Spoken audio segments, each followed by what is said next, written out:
kali ini. Simak baik-baik ya. Kalian pasti sudah sama-sama tahu ya, bahwa tubuh kita tersusun atas bagian-bagian yang terstruktur sedemikian rupa sehingga dapat berfungsi sesuai perannya masing-masing. Nah, hal yang sama juga berlaku pada teks ceramah. Mungkin masih ada yang belum tahu bahwa teks ceramah tersusun atas 3 komponen, yaitu pendahuluan yang disebut dengan tesis, isi atau rangkaian argumen, dan penutup yang disebut juga penegasan kembali. Dalam pendahuluan atau tesis terdapat pengenalan isi, masalah, atau pandangan pembicara tentang topik yang akan dibahas. Misalnya, topik yang akan dibahas mengenai kepahlawanan dalam rangka memperingati Hari Pahlawan. Maka, pada bagian pembuka atau tesis dapat diisi dengan sejarah Hari Pahlawan. Selanjutnya, dalam isi atau rangkaian argumen memaparkan sejumlah argumen yang berkaitan dengan pendahuluan. Misalnya, pentingnya peran pahlawan bagi bangsa dan tanah air, pentingnya mengenal jasa para pahlawan, dan pentingnya meneladani para pahlawan. Adapun untuk penutup berisi penegasan kembali atas argumen-argumen yang telah dikemukakan sebelumnya. Misalnya, pentingnya jiwa pahlawan dalam diri setiap orang.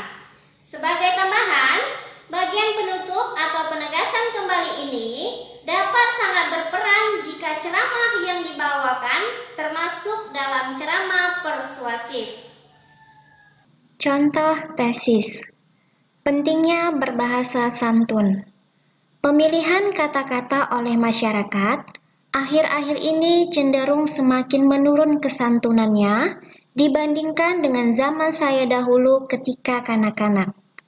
Hal tersebut tampak pada ungkapan-ungkapan banyak kalangan dalam menyatakan pendapat dan perasaan-perasaannya, seperti ketika berdemonstrasi ataupun rapat-rapat umum.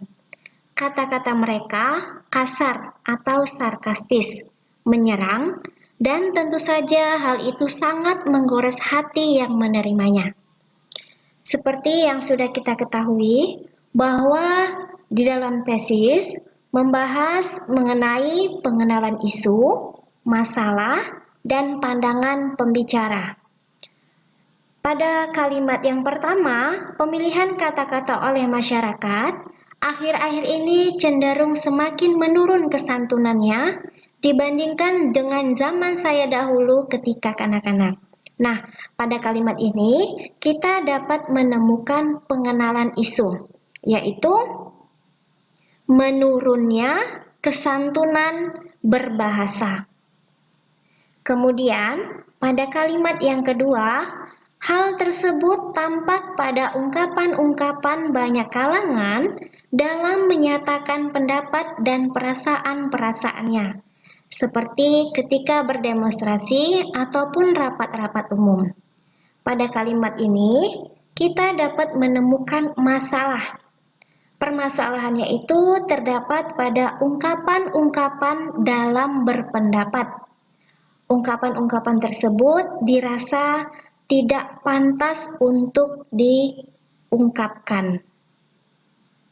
Kemudian pada kalimat yang ketiga, kata-kata mereka kasar atau sarkastis, menyerang, dan tentu saja hal itu sangat menggores hati yang menerimanya.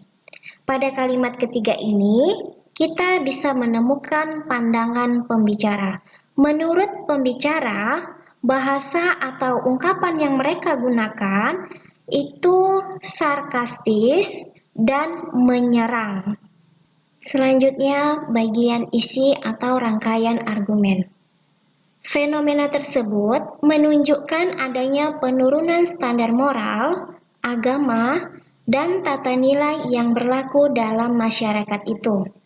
Ketidaksantunan berkaitan pula dengan rendahnya penghayatan masyarakat terhadap budayanya sebab kesantunan berbahasa itu tidak hanya berkaitan dengan ketepatan dalam pemilikan kata ataupun kalimat.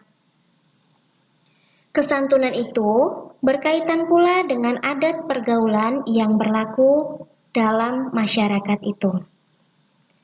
Rangkaian argumen harus sesuai dengan tesis yang telah disampaikan di bagian awal. Nah, pada bagian ini disebutkan pula tesis, yaitu pada kata fenomena tersebut. Maksud dari fenomena tersebut adalah untuk mengatakan pengenalan isu yang terdapat pada bagian tesis, yaitu menurunnya kesantunan berbahasa. Kemudian, isi atau rangkaian argumen yang terdapat pada paragraf ini adalah yang pertama, yaitu penurunan standar moral agama dan tata nilai yang berlaku dalam masyarakat. Argumen tersebut ada pada kalimat yang pertama. Kemudian, rendahnya penghayatan masyarakat terhadap budayanya. Argumen tersebut terdapat pada kalimat yang kedua, dan ketepatan pemilihan kata dan kalimat juga terdapat pada kalimat yang kedua. Kemudian, adat pergaulan masyarakat terdapat pada kalimat yang ketiga. Jadi, argumen yang terdapat pada paragraf ini yang pertama, penurunan standar moral, agama, dan tata nilai yang berlaku dalam masyarakat. Argumen yang kedua, rendahnya penghayatan masyarakat terhadap budayanya. Argumen yang ketiga, ketepatan pemilihan kata dan kalimat.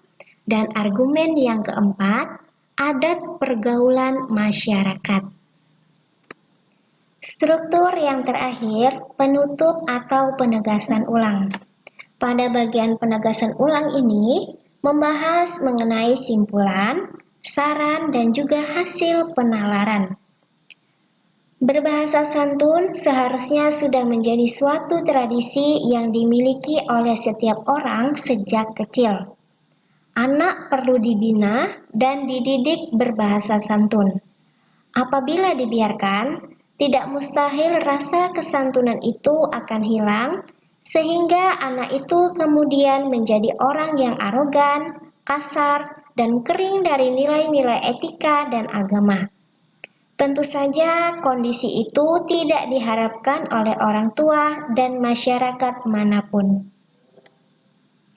Kesimpulan dapat kita jumpai pada kalimat yang pertama, yaitu berbahasa santun seharusnya sudah menjadi suatu tradisi yang dimiliki oleh setiap orang sejak kecil. Kemudian, saran dapat kita temukan pada kalimat selanjutnya, yaitu anak perlu dibina dan dididik berbahasa santun. Kemudian, hasil penalaran dapat kita temukan pada kalimat selanjutnya, yaitu apabila dibiarkan, tidak mustahil rasa kesantunan itu akan hilang. Selanjutnya, kaidah kebahasaan. Ada beberapa kaidah kebahasaan yang biasanya terdapat pada sebuah teks ceramah. Yang pertama, menggunakan kata ganti orang pertama atau tunggal dan kata ganti orang kedua atau jamak sebagai sapaan. Kata ganti orang pertama contohnya saya, aku, kami. Sementara kata ganti orang kedua atau jamak adalah anak-anak, hadirin, bapak-bapak, ibu-ibu, kalian, saudara-saudara. Kaidah yang kedua, menggunakan kata teknis atau peristilahan sesuai dengan topik yang dibahas. Misalnya, jika topik yang dibahas adalah sastra, maka istilah-istilah yang sering muncul meliputi prosa, puisi, etika berbahasa, sarkasme, majas, dan kesantunan berbahasa. Kaidah selanjutnya, menggunakan kata yang menunjukkan hubungan sebab akibat atau argumentasi. Contohnya, dengan demikian, akibatnya, oleh karena itu, maka, sebab, karena. Kaidah selanjutnya, menggunakan kata kerja mental. Misalnya, memprihatinkan, memperkirakan, mengagumkan, diharapkan, berasumsi, menyimpulkan, berpendapat.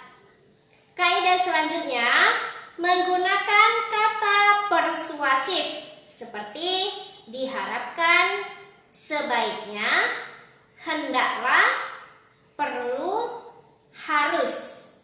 Dan kaidah yang terakhir, menggunakan kalimat simpleks atau tunggal dan kompleks atau majemuk. Kalimat simpleks terdapat satu informasi, sedangkan kalimat kompleks terdapat dua informasi di dalam kalimat tersebut. Contoh kalimat simpleks: Ani tidak dapat hadir ke sekolah. Hanya satu informasi yang bisa kita dapatkan dari kalimat tersebut, yaitu bahwa Ani tidak dapat hadir ke sekolah.